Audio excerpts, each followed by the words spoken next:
One of the easiest ways to test your soil for nitrogen, rather than sending it to a lab, is to do what's called a nitrate quick test. Knowing the quantity of nitrogen you have in your soil is very important, both from a crop management perspective and an environmental protection perspective. So you only need 4 things to do the test. You need water, preferably distilled water. You need calcium chloride. You need soil, of course, and you need the nitrate quick test strips themselves. So in front of me, I measured out 1.47 grams of calcium chloride. And I'm going to add that into 1 litre of distilled water. And this will be used to extract the nitrate from the soil. So I'm going to give this a mix. And it should be a thorough mix. You want this to be an even concentration. And that should be good for now. And then you're going to fill up a test tube to 30 millilitres. Try and be as accurate as possible. So you now have a 30 millilitre solution of calcium chloride and water. Into this we're going to add some soil. So I collected the soil earlier today, and I collected that from a transect of 10 sampling points, so as to be representative of the field with which I'm sampling. So I'm going to sieve this soil, and sieving the soil is important to allow a large enough surface area for the solution to extract the nitrate from the soil. So the sieve I'm using is a 4mm sieve. So that's the size we really are aiming to get. Not all soil sieves evenly. Some soil sort of clumps, and clay soils can be very difficult to sieve, but you should really try and get as much soil as possible through the sieve, because otherwise you're selecting for the smaller sizes, and that could influence the results. So I'm sort of pushing through soil that's not sieving through the holes of the sieve, so as not to get any bias towards smaller particle sizes of soil. All right, so that's most of the soil sieved through. So we now have some sieved soil, and I'm going to add this to the 30 millilitre test tube to make 40 millilitres in total of soil and solution. So 10 millilitres of soil by volume.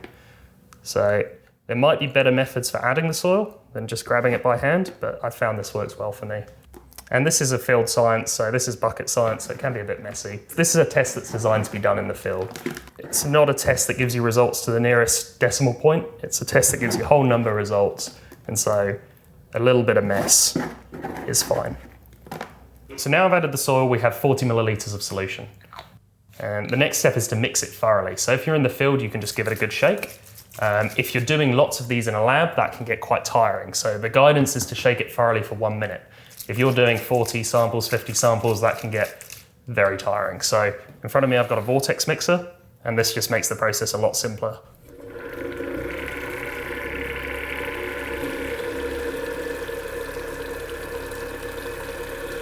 So you now have a thoroughly mixed solution.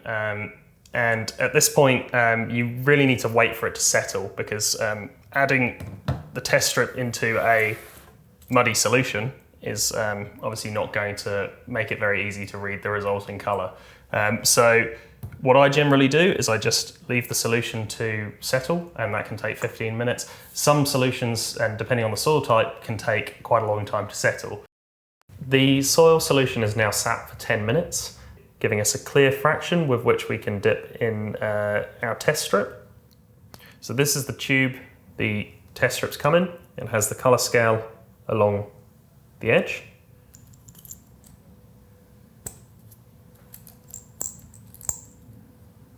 And this is what the test strip looks like. So I'm going to carefully unscrew this so as not to shake up the settled soil, and I'm going to dip the test strip in for 2 seconds. Once I've pulled out the test strip, I'm going to let it develop for 1 minute exactly. Any longer and the strip will keep developing, and the colour will change, and you will get an inaccurate result. So 1 minute exactly. It's now been 1 minute, and we have our nitrate test result. And I'm going to compare my result on the strip to the colour scale,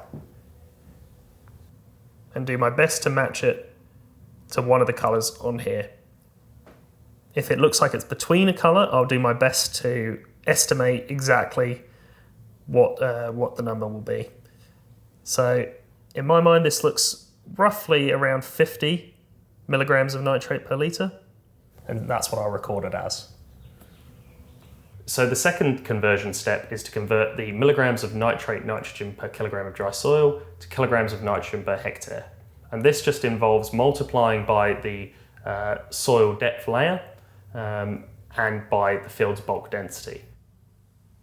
The Foundation for Arable Research Guide has generic assumptions on bulk density and also outlines how to divide by the soil depth layer to produce this kilograms of nitrogen per hectare result.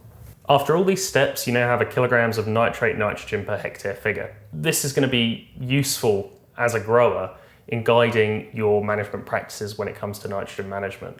Overall, nitrate quick testing enables growers to fully justify their decisions, whether that's applying a large base fertiliser application prior to planting a crop, whether that's reapplying a significant amount of fertiliser following rainfall.